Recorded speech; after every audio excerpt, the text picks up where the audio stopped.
1 October ते 5 October दरम्यान रत्नागिरी येथे विविध कामांचे भूमिपूजन आणि उद्घाटन करण्यात येणार असल्याची माहिती पालकमंत्री उदय सामंत यांनी दिली आहे।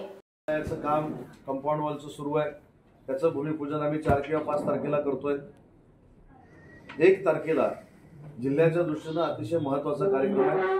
खेड, चिपळूण, संगमेश्वर, राजापूर या 4ही रेल्वे स्टेशनच्या सुशोभीकरणाचा लोकार्पण सोहळा सार्वजनिक बांधकाम मंत्री रवींद्र चव्हाण आणि माझ्या उपस्थितीमध्ये होणार आहे।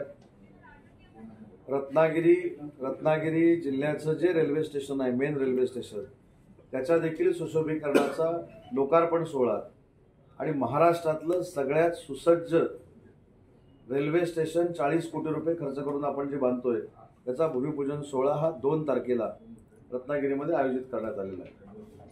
4 तारखेला रत्नागिरी शहरातली जी शिवसृष्टी आहे, ज्याच्यामध्ये उंच छत्रपती शिवाजी महाराजांचा पुतळा आहे। आजच मी जाऊन तिथे एक अतिशय तसा टायटॅनिक पॉईंट होता, तसा एक पॉईंट जो डेव्हलप झाला आहे त्याची देखील पाहणी करून आलो आणि पहिल्या फेजमधले 5 किल्ले त्याचा लोकार्पण सोहळा 4 तारखेला संध्याकाळी 7 वाजता रत्नागिरीमध्ये आयोजित करण्यात आलेला आहे। माझी आपल्या सगळ्यांना विनंती आहे, मी एका आता वास्तूची पाहणी करायला जाणार आहे 2 वाजता। तिथं आपण जर उपस्थित राहिला तर सर्वसामान्य गरीबातल्या गरीब माणसासाठी आरोग्याची सुविधा, महाराष्ट्रामध्ये दुसऱ्या नंबरची सुविधा ही कॅशलेस हॉस्पिटलची, लोकमान्य टिळक कॅशलेस दवाखाना जो आपण केला आहे त्याची इमारत तयार झालेली आहे। त्याचा लोकार्पण सोहळा देखील 4 तारखेला होणार आहे। कुणबी भवन जे बांधलं जात आहे जाकादेवीला, त्याचा भूमिपूजन सोहळा आहे आणि ज्या सामाजिक संस्थांना MIDCनं जमिनी दिलेल्या आहेत त्यांना देखील जागा लोकार्पण करण्याचा सोहळा देखील 4 आणि 5 तारखेला आयोजित करण्यात आलेला आहे। या कार्यक्रमाला आपण देखील उपस्थित राहावं आणि आपल्यासाठी अतिशय आनंदाची बातमी आज मी सांगतो की आपल्याला जी 3 गुंठे जमीन पत्रकार भवनासाठी दिली होती त्याला आजच आम्ही 1,36,00,000 रुपये इमारतीला मंजूर केलेले आहेत आणि त्याचा भूमिपूजन सोहळा देखील आपल्या सगळ्यांच्या उपस्थितीमध्ये 5 तारखेला आयोजित केलेला आहे। आचारसंहिता लागायच्या अगोदर त्याचं टेंडर होईल आणि काम देखील सुरू होईल।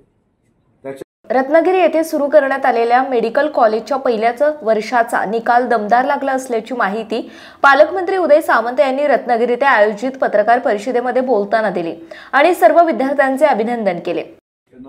जी आहे ती अजून एक आनंदाची बातमी आपल्या रत्नागिरीकरांसाठी आणि रत्नागिरीच्या शैक्षणिक क्षेत्रासाठी आणि विशेषतः महाराष्ट्राच्या शैक्षणिक क्षेत्रासाठी आहे की मागच्या वर्षीपासून आपण जे medical college Ratnagiri government medical college जे सुरू केलं ते मला सांगताना आनंद होतो की महाराष्ट्राच्या मेडिकल कॉलेजच्या रँकिंगमध्ये हे पहिलं आलेलं आहे। 99% रिझल्ट पहिल्या वर्षाचा आपल्या मेडिकल कॉलेजचा लागला आणि त्याच्यामुळं जे मेडिकल कॉलेज आपण काढलं होतं त्याचा हेतू हा साध्य होताना आपल्याला दिसतोय।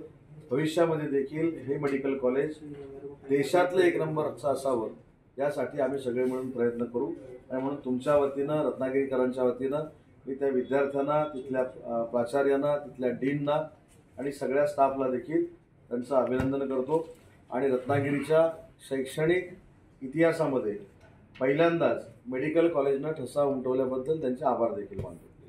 मुंबई गोवा महामार्गाचे रखडलेले काम, शरद पवार यांचा कोकण दौरा आणि अजित पवार नाराज आहेत का असे अनेक प्रश्न पत्रकारांनी विचारता पालकमंत्री उदय सामंत यांनी काय उत्तर दिले ते ऐकूया। पण आता सांगला खरं कोण काय म्हणाल्यापेक्षा खरं तुम्हाला असं खंत वाटत नाही की मुंबई गोवाचा रखडलेला आहे महामार्ग, त्याच्यामुळे लोकांमध्ये प्रचंड नाराजी या रस्त्यामुळे, महामार्गामुळे? अरे खंत तर प्रत्येकालाच वाटतं ना, खंत नाही वाटत असं कोणी म्हटलं? मंत्री महोदयाने देखील खंत व्यक्त केली। त्यांनी तर या भाषेत सांगितलं की माझ्या पूर्ण प्रशासकीय आणि राजकीय कारकिर्दीतला हा डब्बा आहे, याच्या पलीकडे खंत काय? खंत व्यक्त केली कदाचित ती तुमच्यापर्यंत पोहोचली नसेल। शरद पवार साहेब सध्या कोकणाकडे लक्ष केंद्रित केलेत, लोक तर रत्नागिरीला पण येणार आहेत, चिपळूणला येऊन गेले आणि त्यांनी सगळा जोर कोकणात लावलेला आहे। कसे पाहता याकडे? एक पहिली गोष्ट अशी आहे की शरद पवार साहेब हे एका पक्षाचे प्रमुख आहेत। शरद पवार साहेबांनी ज्या काही शंका व्यक्त केलेल्या आहेत त्याचं पुराव्यानिशी मी आपल्याला सांगितलेलं आहे आणि पवार साहेबांनी कुठच्या मतदारसंघामध्ये जावं, कुठच्या मतदारसंघात जाऊ नये हा लोकशाहीचा भाग आहे।